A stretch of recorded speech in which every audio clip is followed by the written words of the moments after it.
DekMount is a very well hidden fastening system, and it allows you to not see any fastening from above. You will install DekMount onto each joist by screwing a 3/4 inch DekMount screw through the side hole provided.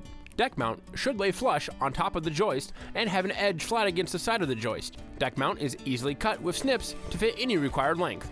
To use DekMount throughout the whole build, install deck planks one at a time, from the end of the deck, working back towards the house or walled structure. This allows you to reach the last plank attached from beneath the deck. The deck planks should be located and spaced using side-to-side and end-gapping charts before screwing. Screw from the bottom. For best results, do not screw at the edge.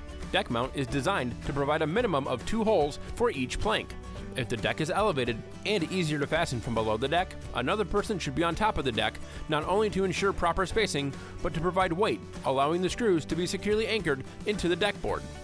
Check out all the helpful tips and information we have on UltraDeck.com.